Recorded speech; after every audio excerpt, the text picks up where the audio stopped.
আমার ফেলানিরে মারে কাঁটাতারের মধ্যে ঝুলিয়ে রাখছে, ওরকম যদি আমাদের বাংলাদেশের লোক যদি ওদের লোকের ঝুলিয়ে রাখতো, কিন্তু ওরা কিন্তু ছাড়তো না। শাসন বা এই যে ডিসি এগুলা কেউ আমাদেরকে সাড়া দেয় না, আরো ভয় দেখাইছে যে এগুলা করা যাবে না। আমার মেয়ে মারা গেছে 14 বছর হইল। 14 বছরের মধ্যে আগে যে সরকার ছিল উনি কিন্তু বলছে আমার ফেলানির বিচার করবে, কিন্তু আজও যাবৎ আমার ফেলানির বিচার ওই সরকার করে নাই। বা কোনো জায়গায় যদি ফেলানির বিচার চাইতে গেছি, কিন্তু অনেক ভয়ে ভয়ে কিন্তু আমরা চলছি তখন।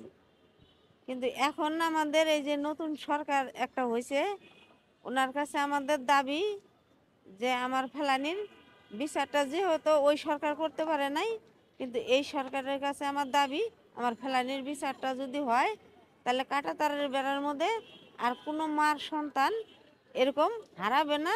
আমি যেরকম 14 বছর ধরে কাঁদতেছি, ওরকম যেন কোনো মার সন্তান যেন না হারায়, তারাও যেন এরকম না কান্দে যদি আমার ফেলানির বিচারটা হয়। তখন তো মনে করেন যে যখন আওয়ামী লীগ সরকার ছিল, তখন তো আওয়ামী লীগ সরকার আমাদেরকে খুব আশা দিছে, আমার বাচ্চা বাচ্চা পড়াশোনার খরচা দিবে, বা ওনারা পড়াশোনা করলে ওনাদের ভবিষ্যতে একটা করে দিবে। পরে যখন আমরা আসলাম ভারত থেকে আসার পরে ওনারা যখন আমাদেরকে আনলো আগের সরকার, আইনা তো মনে করেন যে আমাদের কোনো খোঁজ পাত্তাই নেয় নাই। যদিও কোনো জায়গায় কিছু চাইতে গেছি, অনেক প্রশাসন বা এই যে ডিসি এগুলা কেউ আমাদেরকে সাড়া দেয় না, আরো ভয় দেখাইছে যে এগুলা করা যাবে না। কিন্তু আমরা ওইভাবেই ছিলাম। এই যে 14 বছর হয়ে গেল ফেলানি মৃত্যুবাসী করি, হ্যাঁ, সরকারি লোকের থেকে কেউ আমাদেরকে সহযোগিতা করে না। আমরা নিজেই খুব অভাবী সংসার আমাদের।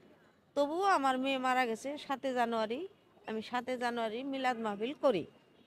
হ্যাঁ, কিন্তু আগের সরকারও বিচার করেনি, কিন্তু এখন আশা যে আমাদের বাংলাদেশের সরকার হয়তো বিচারটা করলে হয়তো মনে করেন যে আর আমার ফেলানি বিচার করলে আর ভারতে কোনো মার সন্তান হারাইতে হবে না। বা ভারতীয়রা ওই যে বেছে বেড়া ওরা বুঝতে পারবে যে না, বাংলাদেশে প্রতিবাদ করতে জানে। যেরকম ওরা আমার ফেলানিরে মারে কাঁটাতারের মধ্যে ঝুলিয়ে রাখছে, ওরকম যদি আমাদের বাংলাদেশের লোক যদি ওদের লোকের ঝুলিয়ে রাখতো, কিন্তু ওরা কিন্তু ছাড়তো না। ওরা কিন্তু এই বাংলাদেশকে ছাড় দিত না। কিন্তু আমাদের বাংলাদেশ গরিব রাষ্ট্র, কিন্তু আগে ছিল হাসিনা সরকার।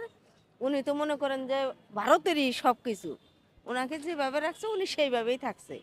কিন্তু এখন আশা করি যে আমাদের যে সরকার আছে উনি আমার ফেলানির বিচারটাও করবে। তো 14 বছর ধরেই তো ওইটাই আশা করে আছি যে বিচার পাবো পাবো, কিন্তু আজ পর্যন্ত তো পাইলাম না।